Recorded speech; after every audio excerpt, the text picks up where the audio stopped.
Welcome students. आज हम जो है special methods of reproduction in angiosperm देख रहे हैं। पुष्पीपादनों में जनन की विशेष विधियों के बारे में आज अध्ययन हम करने वाले हैं। इसमें हम जितनी चीज़ें देखेंगे उनमें हम तीन प्रकार के जो ये स्पेशल मेथड्स है वो देखने वाले हैं। सबसे पहला तो है एपोमिक्सिस, असंग जनन, और उसके प्रकार हम देखेंगे। और उसमें भी हम उसके दो पार्ट्स देखेंगे। वेजिटेटिव रिप्रोडक्शन है, कायिक जनन है, और फिर हम देखेंगे गैमोस्पर्मी जिसे बोलते हैं अनिषेक बीजता और उसके प्रकार। एक हम देखेंगे पार्थेनोकार्पी, अनिषेक फलन और उसके प्रकार। और हम देखेंगे पॉली एम्ब्रॉयनी, बहुभ्रूणता और उसके प्रकार। अच्छा, ये बात इसमें थोड़ा सा मैं पहले स्पष्ट कर देता हूँ कि ये टॉपिक थोड़ा सा कंफ्यूजिंग होता है कई बच्चों के लिए, है ना। किताबों में भी थोड़ा बहुत अलग लिखा है, तो मैं इसको कोशिश करूंगा आपको सिंपल अर्थों में समझाने की, है ना। आप चाहो तो जो पॉइंट्स मैंने इंग्लिश में लिखे हैं मैं हिंदी में भी बोलूंगा, जहाँ जहाँ उनकी ज़रूरत पड़ेगी आप उनको नोट कर सकते हैं ताकि आपको याद होए और एग्जाम में आप उसको लिख पाएँ। इस तरीके से मैंने इसको बनाया है, ठीक है ना। चलिए आगे बढ़ते हैं। तो सबसे पहले हम इसमें देखेंगे कि जो है एपोमिक्सिस होता क्या है और इसका क्या, इसकी विशेषताएं क्या क्या है।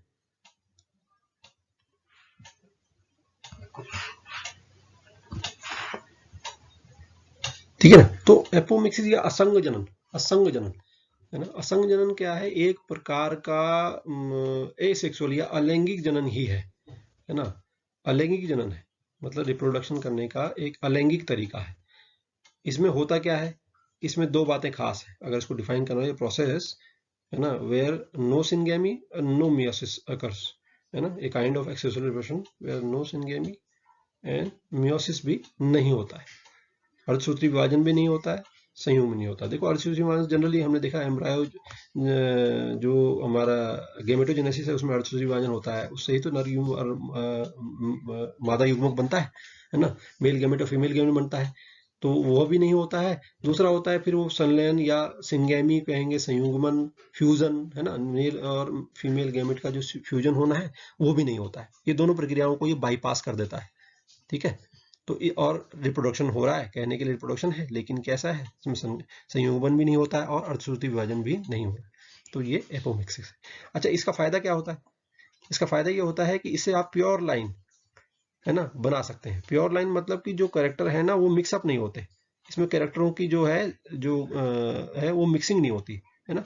जीन एक प्लांट से जब हम दूसरे प्लांट को में जो मिक्सिंग हो जाती है कैरेक्टर की, जेनेटिक जैविक जीन जीन वाली जो, वो इसमें नहीं होती है। तो आपको एक तरह से शुद्ध पौधा मिल जाता है और उसको मेंटेन रख सकते हैं आप, पीढ़ी दर पीढ़ी वो शुद्ध रहेगा, है ना।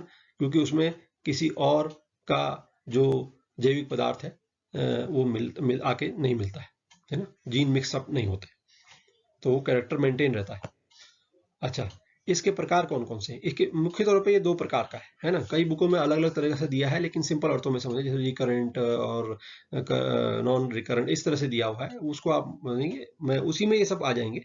तो आप इसको ध्यान दीजिए कि इसको सिंपल अर्थों में समझने के लिए इसके टाइप्स दो तरीके से इसको देखते हैं। एक तो होता है वेजिटेटिव रिप्रोडक्शन, ठीक है ना, वेजिटेटिव रिप्रोडक्शन, कायिक प्रकार का जो एपोमिक्सिक है, या कायिक जनन भी कहते हैं, सिंपल अर्थों में से हम कायिक जनन ही कहते हैं। तो ऐसा ये इकाई जनन को हम यहाँ पे ज़्यादा डिस्कस नहीं करेंगे क्योंकि ये हम ऑलरेडी पिछले चैप्टरों में डिस्कस कर चुके हैं।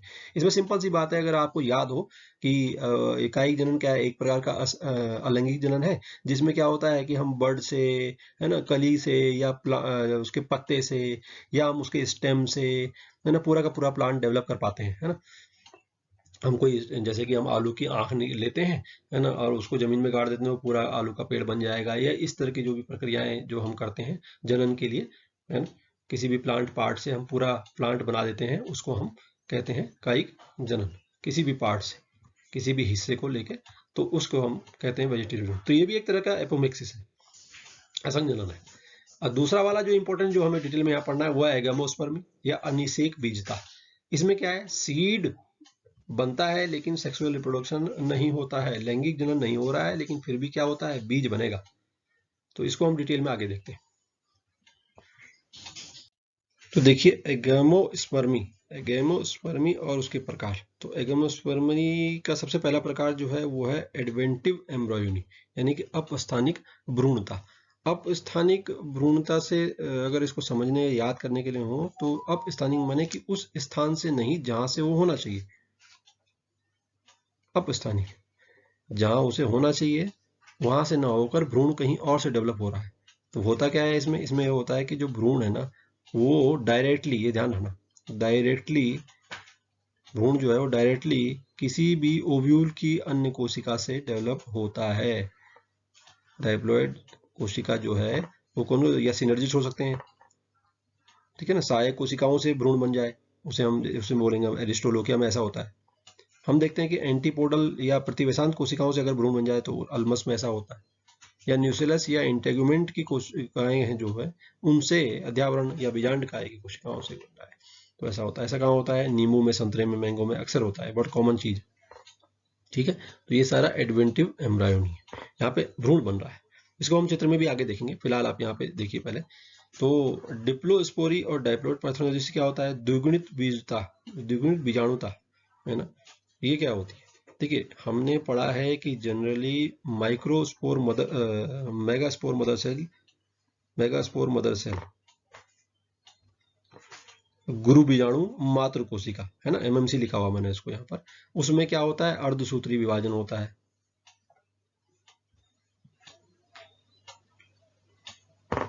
उसमें क्या होता है? गुरु बीजाणु में अर्धसूत्री विभाजन होता है, और क्या होता है? अक्सर ये 4 भागों में बढ़ जाता है, 1 2 3 और ये 4। तो अक्सर हमने पढ़ा कि ये 3 जो है वो डिजनरेट हो जाते हैं, मतलब कि ये बेकार हो जाते हैं, और जो एक है इससे ही बाद में क्या बनता है? एम्ब्रियोसेक बनता है। ये हमने पढ़ा है, याद हो आप, ठीक है ना। तो ये एम्ब्रियोसेक फीमेल गेमेटोफाइट इससे बनता है, फिर इसके बीज वो 8 बढ़ जाते हैं और एक कोने में जाते हैं, वो सब हमने पढ़ा है, एम्ब्रियोसेक का डेवलपमेंट हमने देखा है, ठीक है ना। तो अब इसको समझिए कि होता अक्सर ऐसे है, ये होता है, लेकिन ये देखिए इसमें क्या होता है, ये जो यहाँ पर है इसमें अर्धसूत्री विभाजन हो जाता है, तब जाके ये 4 बनते हैं ना। लेकिन अगर ऐसा ना हो, ये अर्धसूत्री विभाजन ना हो इसमें, और तब भी एम्ब्रायो फॉर्म्ड हो जाए, तो क्या होगा? वो जो अंडा होगा उसके अंदर वो कैसा होगा? वो द्विगुणित होगा, और वो बिना फर्टिलाइजेशन के एम्ब्रियो अगर बनाए तो इस प्रक्रिया को हम कहते हैं डिप्लोस्पोरी। मैं फिर से बोलता हूँ, मेगास्पोर मदर सेल में मियोसिस नहीं होता है ना। उसी के जो कोशिका है उससे एम्ब्रायोसैक बनता है, और एम्ब्रायोसैक का डायप्लॉइड एग जो है, जो एग है, अंडा है, क्योंकि अब वो दुगुणित है, अगुणित हो नहीं पाया, उससे बिना फर्टिलाइजेशन के होता है। ऐसा कहाँ होता है? टेरेक्सेकम में होता है, एंटेनेरिया में होता है, एक्सेरिस में ऐसा होता है, ठीक है। उसके बाद देखिए हैप्लॉइड पार्थेनोजेनेसिस क्या होता है। तो हैप्लॉइड अगुणित बीजनुता, हैप्लॉइड में अगुणित बीजनुता, इसमें देखिए अगर इसी को यहीं से समझिएगा कि इसमें क्या हो रहा है, इसमें वो प्रक्रिया हो रही है कौन सी? मियोसिस वाली। मियोसिस हो रहा है, बट रहा है, वो हैप्लॉइड अंडा बन रहा है किसके? एम्ब्रायोसैक के अंदर, एम्ब्रायोसैक के अंदर हैप्लॉइड अंडा बन रहा है, लेकिन वो बिना फर्टिलाइजेशन के यही एम्ब्रायो बना रहा है, फर्टिलाइजेशन नहीं हो रहा है। देखो फर्टिलाइजेशन यहाँ भी नहीं हो रहा है, यहाँ भी नहीं हो, लेकिन यहाँ क्या है? हैप्लॉइड है, अंडा क्या है? अगुणित है, क्योंकि उसमें मेगास्पोर मदर सेल में गुरु बीजाणु मात्र कोशिका में यहाँ अर्धसूत्री विभाजन हो गया है, इसीलिए। तो ये बस फर्क है इसमें, ठीक है ना। तो बिना फर्टिलाइजेशन के अंडा जो है भ्रूण बनाता है। ये कैसा भ्रूण बनता है? ये स्टेराइल भ्रूण बनता है, बंद होता है, ठीक है। चलिए ऐसा कहाँ होता है? धतूरा में मिलता है आपको ऐसा। अब देखिए एपोस्पोरी, एपोस्पोरी यानी अपबीजाणुता। एपोस्पोरी में क्या होता है कि इसको घेरे हुए रहते हैं ना एम्ब्रायोसाइट को, कौन से एक क्या टिश्यू घेरा रहता है, न्यूसिलस इसे बोलते हैं। न्यूसिलस की जो कोशिका है, बीजांड का है, से डिवाइड करती है, ठीक है ना, और एम्ब्रायोसेक बना लेती है ना। एबनॉर्मल टाइप का समझ लीजिए, एबनॉर्मल थोड़ा सा है। और उसका क्या है, फिर उसमें जो एम्ब्रायोसेक बना है तो उसका जो एग कैसा, क्योंकि कोशिका में अर्धसूत्री विभाजन हुआ नहीं, तो डाइप्लॉइड एग है, और विदाउट फर्टिलाइजेशन ये पूरा भ्रूण बनाता है। तो ऐसा कहाँ होता है? पार्थिनियम में होता है। अच्छा फर्क क्या है एपोस्पोरी में डिप्लोस्पोरी में? एपोस्पोरी में और डिप्लोस्पोरी में फर्क ये होता है कि एम्ब्रायोसेक तो दोनों में बन रहा है, एम्ब्रायोसेक जो है वो दोनों में बन रहा है, लेकिन ये कई बार ये होता है कि जो इसका वाला बना है ये साथ साथ में बन रहा होता है, मतलब कि इससे भी बन गया और मतलब एक तरह से उसमें दो हो जाते हैं फिर एम्ब्रायो से, ये एपोस्पोरिक वाला हो गया और ये जो नॉर्मल वाला सेक्सुअल होता है। कई बार होता है जो ये एपोस्पोरिक बना है जो एम्ब्रायो से, कि ये इसके विकास को बाधित करता है, इसको मतलब एक तरह से बेकार कर देता है इस वाले को, ठीक है। तो ये इसमें फर्क है। अच्छा, एपोस्पोरी और एडवेंटिव एम्ब्रायो में क्या फर्क है? उसमें ये फर्क है कि यहाँ एम्ब्रायो जो डायरेक्ट बन रहा है, आप देखिए न्यूक्लियस से बना लेकिन डायरेक्ट बना, यहाँ क्या बना, यहाँ एम्ब्रायो से। एपोस्पोरी में क्या हुआ, एम्ब्रायो से के जरिए होते हुए बना, एम्ब्रायो से के अंदर अंडा बना, वो सब प्रक्रिया हुई, ठीक है ना। और यहाँ डायरेक्ट एम्ब्रायो बना, तो ये फर्क आ जाता है। अच्छा, इसको थोड़ा सा चित्र में अगर समझना है तो चित्र में देख लीजिए, जो मैंने बात करी है आपको। तो एडवेंटिव एम्ब्रियोनी में क्या होता है, एडवेंटिव एम्ब्रियोनी में तो ये एग सेल तो है ही, और इसके अलावा ये सिनर्जिड से बन जाता है अंडा, भ्रूण, या एंटीपोडल जो है हमारे, ये जो एंटीपोडल सेल्स हैं, प्रतिव्यासांत जो सेल है, इनसे बन जाता है ना, या इंटेग्यूमेंट से बन जाता है, अध्यावरणों से बन जाता है, या न्यूक्लियस, है ना, न्यूक्लियस से बन जाता है, जिसे हम बीजांडकाय कहते हैं। इसी किसी कोशिका से जो बन जाता है एडवेंटिव एम्ब्रियोनी। जो हमने बात करी डाइप्लॉइड वाली, डाइप्लॉइड वाली में क्या होता है, डाइप्लॉइड वाली में वही प्रक्रिया में क्या होता है कि मेगास्पोर तो बनेगा, मेगास्पोर में जो अर्धसूत्री विभाजन होता नहीं है ना, तो सारी कोशिकाएं जो बनती हैं वो कैसी होती हैं, डाइप्लॉइड होती हैं। तो अंडा भी डाइप्लॉइड रह जाता है और उससे फिर भ्रूण का विकास होता है, ठीक है ना। और एपोस्पोरी में, और हाँ हैप्लॉइड वाले में, एपोस्पोरी में क्या होता है, एपोस्पोरी में हमने ये देखा था कि न्यूक्लियस के किसी टिश्यू से बनता तो है, एक और बन जाता है, एक तरह से ये समझिए कि एक और बन जाता है, ठीक है। तो ये भी बना, ये भी बना, तो अक्सर क्या होता है ये इस पे भारी पड़ता है, जो सेक्सुअल वाला है उस पे ये दूसरा वाला भारी पड़ता है, ये इसको ग्रो नहीं करने देता। अब देखिए दूसरी बात है पार्थेनोकार्पी, है ना, अगला इसका प्रकार है पार्थेनोकार्पी। यहाँ पे इसको समझिए अनिषेक फलन, फलन फल बनना एक बात है, अनिषेक माने फर्टिलाइजेशन नहीं हुआ, निषेचन नहीं हो रहा, है ना, हिंदी में इस तरह समझिए।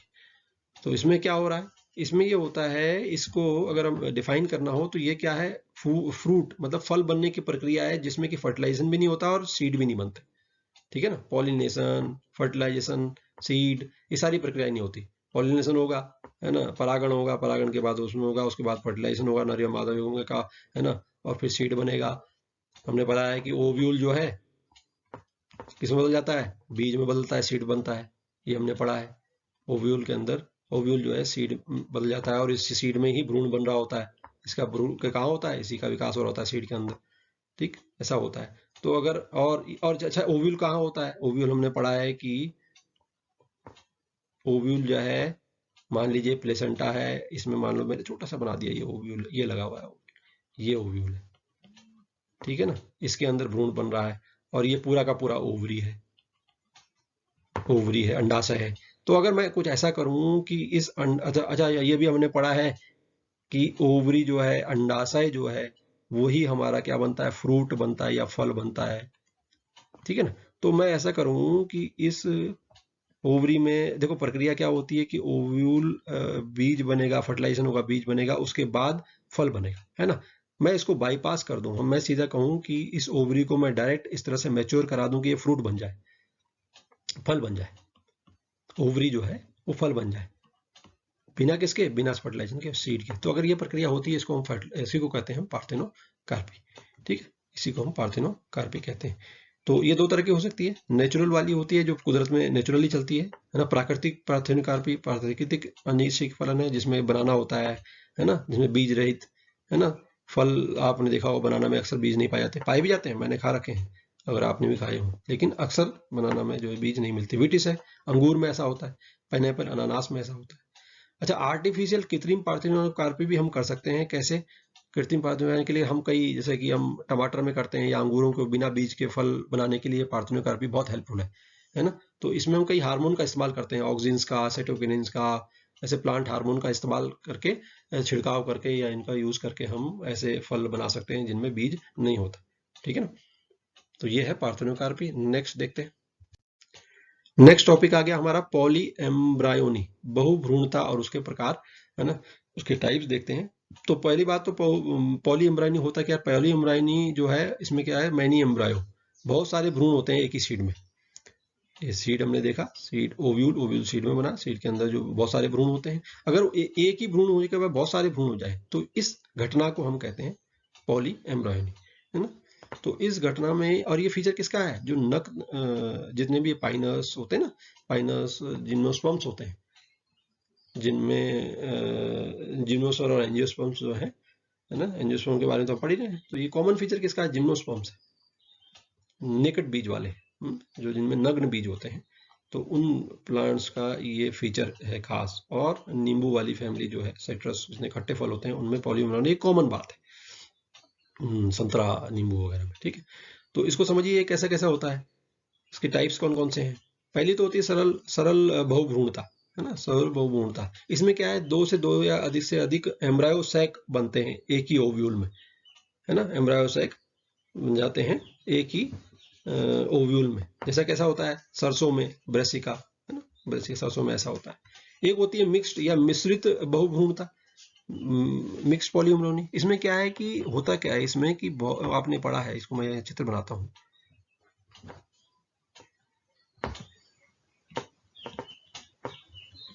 ये ओवरी है, इसमें जब परागण आता है बहुत सारी ट्यूब्स बनती है ना, पराग नलिकाएं बनती है, और वो जाती हैं यहाँ तक, किस तक, ओव्यूल तक, फीमेल गेमेटोफाइट तक, एम्ब्रायो सैक तक पहुंचती हैं। लेकिन अगर मैं कहूँ कि बहुत सारी, मोर देन वन, बहुत सारी जो पोलन ट्यूब्स हैं वो एंटर कर जाती हैं। जनरली तो होता क्या है, एक ही ढंग से पहुंच पाती है। अगर बहुत सारी पहुंच जाती हैं तो वो अलग, वो जाके करते हैं एम्ब्रायो सैक में एंटर कर जाती हैं। और मेल गेमेट जो है ना, जो मेल नर युग्मक है, क्योंकि अलग अलग है तो बहुत सारे आ रहे होंगे, वो किसी सिनर्जिस्ट से या एंटीपोडल सेल से, प्रतिवैसान से या सहायक कोशिकाओं से फ्यूज कर जाता है। ऐसा कहाँ होता है, ऐसा होता है एलियम, प्याज वाली फैमिली, पोआ में होता है, ठीक है ना। तो ऐसे कहते हैं मिक्स्ड पॉलीगोनोमी, ठीक। तो भ्रूण फिर किसका बनेगा, सिनर्जिस्ट का बनेगा, एंटीपोडल्स का भी भ्रूण बन जाएगा, इस तरह से इसमें ऐसा होता है।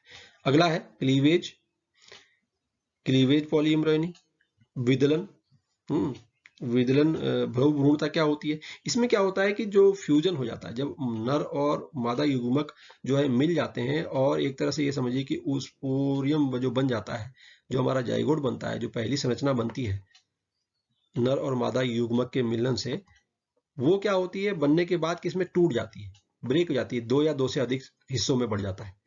जो नर और मादा युग्मक से जो कोशिका बनती है वो क्या करती है, दो या तीन से ज्यादा भागों में टूट जाती है और अपने आप में नया भ्रूण बनाती है। हर हिस्सा जो है वो एक भ्रूण बन जाता है। तो ऐसा जब होता है तो हम उसे कहते हैं, क्या कहते हैं, क्लीवेज पॉलीएम्ब्रॉयनी या विदलन बहुभ्रूणता। ऐसा होता कहाँ है, क्रोटोलेरिया और निम्फिया इसके उदाहरण है। अगला देखिए एडवेंटिव पॉलीएम्ब्रॉयनी। तो एडवेंटिव जो पॉलीएम्ब्रॉयनी बेटा ये होती है अपस्थानिक, इसको वही समझिए, ये जो उसी तरह से है ये जो हमने वहां पढ़ा था, एडवेंटिव एम्ब्रॉयनी। तो इसमें क्या है कि एम्ब्रॉय बनता है किसी और टिश्यू से, जो एम्ब्रॉय से नॉर्मल वाला है उसके आउटसाइड, उसके बाहर, चाहे न्यूक्लियस है ना, अध्यावरण है उसके बाद, और इनसे जो है एम्ब्रायो विकसित हो जाता है। तो ऐसा कहाँ होता है, जनरली नींबू, आम, संतरा, इनमें कॉमन फीचर है, ठीक है। तो इसे हम एडवेंटिव पॉली एम्ब्रॉयनी कहते हैं। तो और एक तो अपना ऑलरेडी एम्ब्रायोसेक होगा, दूसरा बहुत सारे उसमें देखें, यहाँ तक कि कई बार अगर संतरे के बीज में या नींबू के शायद बीज में 40 तक भ्रूण पाए जाते हैं एक ही उसके अंदर, ठीक है ना, सीड के अंदर।